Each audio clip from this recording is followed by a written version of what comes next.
Hey, action figure fans and toy fans. This is Scott ToyGuru Netilich. And for this video, I should actually also say Hot Wheels fans, general toy fans, because while I am kind of mainly known, am I known for anything? Well, at least these videos make me known for things. For working on action figure brands like Masters of the Universe Classics here with He-Man and Battle Cat, or DC Universe Classics. Today, I'm going to talk about Hot Wheels. And why am I talking about Hot Wheels? Am I just an action figure guy? Well, my first job at Mattel was working on Hot Wheels. I did not come to Mattel as a brand manager. I came to Mattel as a writer. I was a copywriter. Specifically, I was hired as a copywriter on the basic Hot Wheels car line. Mad Props here is one of the basic Hot Wheels cars that I named. I came up with the name for this Hot Wheels. That was my job, was coming up with the names, doing the copy documents, writing the copy on the back of the play sets. This was another one, Straight Pipes, that I got to name. This was a Larry Wood car, and it was a huge honor to get to name a Larry Wood car. That was awesome. And then, of course, there was this Hot Wheels car that I kind of named Spector, because I seem to like that name. But hey, it meant that, Mattel had the name and it was free to use later on for Masters of the Universe or anything else I might want to use for Spector. But that's not important right now. What as the background that I'm just trying to note is that I had about 2 years working on the Hot Wheels lines, and included things like what became Turbo Glow. But today I want to talk about Modifighters. What were Modifighters? So Modifighters was a Hot Wheels line from 2006-2007 era that was more or less Mattel's, I don't want to call it version of Transformers, because lots of people have, toy lines where, one thing becomes a robot. GoBots is a perfect example from the 80s. But Modifighters was a Hot Wheels version of this play pattern, where a car could be more or less, it was the Hot Wheels version of Transformers. Well, how am I going to get around that? And so this is what the robots looked like. It was definitely much more of a kid-oriented line versus collector, because, the cars were very kid-friendly with chunky parts and big heads. And it was really about street culture versus sci-fi entertainment, which is what Transformers is. Transformers is a very sci-fi brand, and Modifighters was all about street culture. So there were 3 scales of vehicle/robots in the line. Oh, and a big thing was that they were packed out as robots, whereas Transformers often packs out as vehicles. Not that they always do that. I don't even know why I brought that up, because they changed that. Anyway, this was the $20 version. This was the $10 version, which was a little bit smaller, but, same thing. And then, and there were several in each scale. So the $20, I think, had like 4 figures. The $10 had 6 figures. And then there was a $5 version called Quick Changers, which were mainly, actually this is the $10 version of the $5 car. This was a pairing of 2 Quick Changers, but they also came on single cars. And these were sort of little mini cars that popped up into robot form by themselves. You can see the single version here, which was the $5 version, not paired up with another vehicle for kind of head-to-head play. And then you can see both robot mode and car mode for the Quick Changer Modifighters. There were even commercials. I mean, this was, a big line for Hot Wheels at the time. Mattel invested a lot in this. This was really at a time period when Mattel was looking to expand Hot Wheels and find sort of new play patterns. They had done the radar gun, which did very well, and, Modifighters even got a game. So, how did Modifighters start? Where did it come from? How was it made? That's what this video is going to take you through. So, it all started basically with concept art. What were they going to look like? Well, actually, no, hold on. I'm getting ahead of myself. Before it was art, it was a name. So it started off as Urban Robots. This was the working title for the brand. The idea was that it was going to be robots that had a lot of street cred. And it started with something like this, which was a strategy document, which basically laid out the type of cars that were going to be in the line, the price points that they needed to hit, and what the general theming was. There was no mention of the name Modifighters. There wasn't even the mention of the name Urban Robots. In fact, it was just called Hotbots in the original strategy document. From there, because the line was going to incorporate licensed cars, Hot Wheels had a fantastic relationship with all of the major car manufacturers. So they knew things like a Mustang or a Scion were going to be part of the line. After that, it was extrapolated into a planogram. So essentially knowing the different price points you needed to hit in order to fill up a planogram. And you can see my full planogram video at the link above.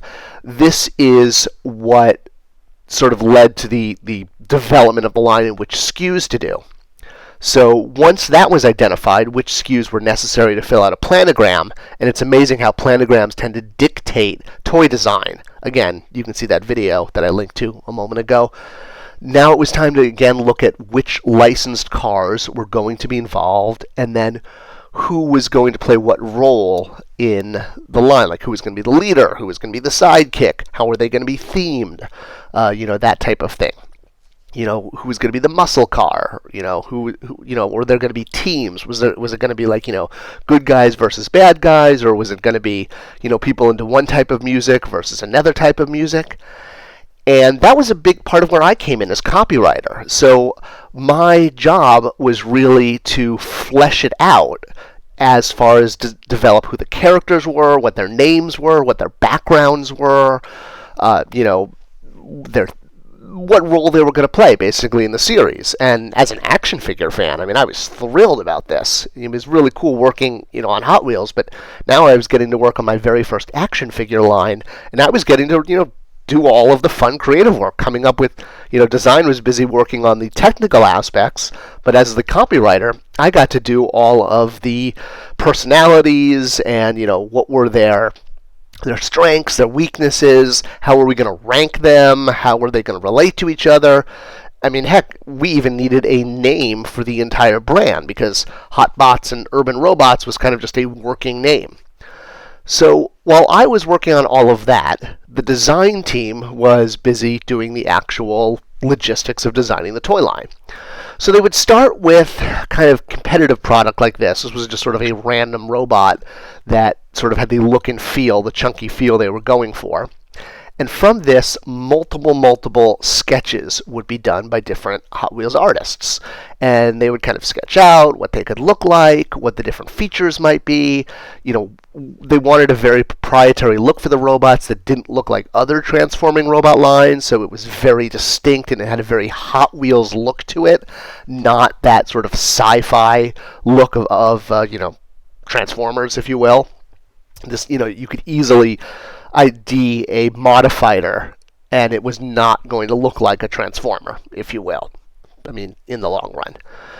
So from there, more sketches would be done, and then they would really look at, the robot, how it would be able to transform into the car, and, so things like, the door panels, how they would work kind of as wings or, hanging off the back.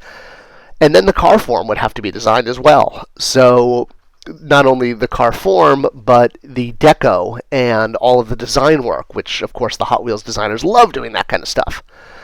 So basically, we were down to kind of our major robots, our major characters, and sort of figuring out who they were, how their personalities were based on what car they became. And a lot of the personality came out in the heads. That was really where you were going to get, the character to come alive. So we had the Rastafarian guy, and we had the Mexican wrestler guy, and that drove a lot of the name selection. So from there, models would start to be made. So this is a foam model, basically, as kind of a looks like to show where we were going. And from the foam model, the vendor overseas would create a plastic model. So this is before tooling happens. This is basically done if you will, I want to say by hand. I mean, not literally, but it's not injection molded at this point. It's just a prototype. But it had to be a working prototype because this toy had an action feature. It folded up into a Hot Wheels car. So it needed to perfectly resemble the car, especially because these were licensed cars. These weren't made-up fantasy cars. So when the robot folded up into car mode, the car had to look like, like a Ferrari, or look like, the Scion, or look like the GM car that it was supposed to be. So, there were a lot of work done in that sense, because you couldn't have extra parts, and you couldn't have other things that broke up the silhouette of what would be a licensed car. So the vendor overseas, the partners would make these models, and they'd photograph them from every angle so that they could, it was basically in lieu of sending the models over to El Segundo. A lot of times it was easier to do it this way, but designers would need to see it. Essentially, it's almost like a police line up there. You can see the inch marks and showing, how tall they are, so that designers could understand for reference that this was like a 7.5-inch toy. Now, while they're doing that, back to what I was working on, here's some of my sloppy notes that I was able to uncover. We needed a name for the brand, and there was a lot of brainstorming of a name, and I mean a lot. There were literally hundreds of names that were brainstormed for what this brand could be called. Hotbots and Urban Robots, again, was just sort of the working name, and they needed a name that really had street cred, had Hot Wheels flavor to it. It felt unique and different. And yeah, so there were a lot of names that were brainstormed, and a lot of hastily, sloppily written stuff. All right, so in addition to the names, I was also brainstorming themes. So things like junkyard versus car show, body shop versus chop shop, homemade versus corporation cars. The idea was, we wanted to have sort of at least a storyline, and whether that was two teams, or they were Crime Stoppers, or it was just a humor theme, or a totalitarian future 1984 theme. Where did these robots come from? The idea was the theme and the name was going to try to generate a backstory and a world for these robots to live in. They call it world building, I think, today, especially for movies. And of course, it all had to be done based on the price points as well. So, essentially brought it down to about 5 different names, and then these were tested, essentially. So we had Modifighters, Engine Clan, Circuit Fighters, Spector Shifters, and Turbo Tribe. And these names went around, got tested, got input from different groups, and in the end, Modifighters won. And that was definitely the one I recommended. At least the whole packaging group actually recommended that one. And we really liked it because it talked about the idea that these were cars that were so modified as part of car culture that they were modified into robots. Meaning they're not transforming robots like in science fiction, but the garage owners basically make so many modifications to their cars that eventually they modify them into robots. And then they have them fight in kind of like a league. So this was actually a webisode that I wrote. I wrote 7 webisodes. They only shot one of them. That was going to be the content for the series. And they might still be out there somewhere. You can probably check. So, yeah, we had a whole backstory. We had a world. All of the characters started to develop personalities and names. And now that we knew they were called Modifighters, and that, again, the name and that whole backstory of them being modified into robots as opposed to, sci-fi robots that became vehicles, that kind of started to snowball. And from there, my work was writing the copy document for the packaging, which is what you see here. And this is where you note all the things like the bursts and the arrows and the spec sheets and the pull tabs. Everything that's going to be written on the package starts as a copy doc. That included things like the bios on the back, the battle stories, even the legal things like warnings and choking hazards and age grade, all of that gets put on the copy doc. And this was really what my job was to do. And I'm working with my partners. In this case, I had a great partner on this line, Ryan Gleason, who was coming up with the visual for the packaging. So while I'm doing the writing, he's coming up with the art and the layout. And multiple layouts and multiple arts were looked at. Eventually, late in the game, it was decided they would have color-changing sort of squirt guns. You would fill them with water, and when they would shoot each other, it would show battle damage. So that had to be incorporated onto the package as well. And that was a very late add when it was felt they needed something else to really differentiate them. So now we had modified cars squirting liquid at other cars in a fight that would reveal battle damage. That actually, honestly, just screams fun. I mean, these were so much fun to work on, and they felt like they had so much play value. And that kids were really going to love them. There you can see one of them squirting. It's the best shot I could get. I know it's a little blurry, but I think that's from the TV commercial that they did, where you can actually see the gun squirting water that was going to reveal battle damage on the Modifighter that this guy shot.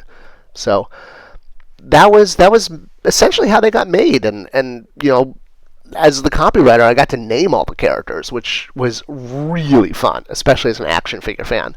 This guy, Skullface here, was actually named after Skullface, who was one of the villains from my favorite comic book, Savage Dragon. But the character had a skull-looking face, and so naming him Skullface just seemed to work. And I don't know if anyone ever knew that I named him after the Savage Dragon bad guy, but I did. And that was really Modifighters. That brought them to completion, and that was how the Hot Wheels action figure line. And it did okay at market. It didn't get a second season, obviously. It had a whole video game, as I said, that was it might even still be out there. It was actually really fun to play. It was sort of a top-down shoot 'em up where you would march around as your robot. These are a couple screenshots from said game.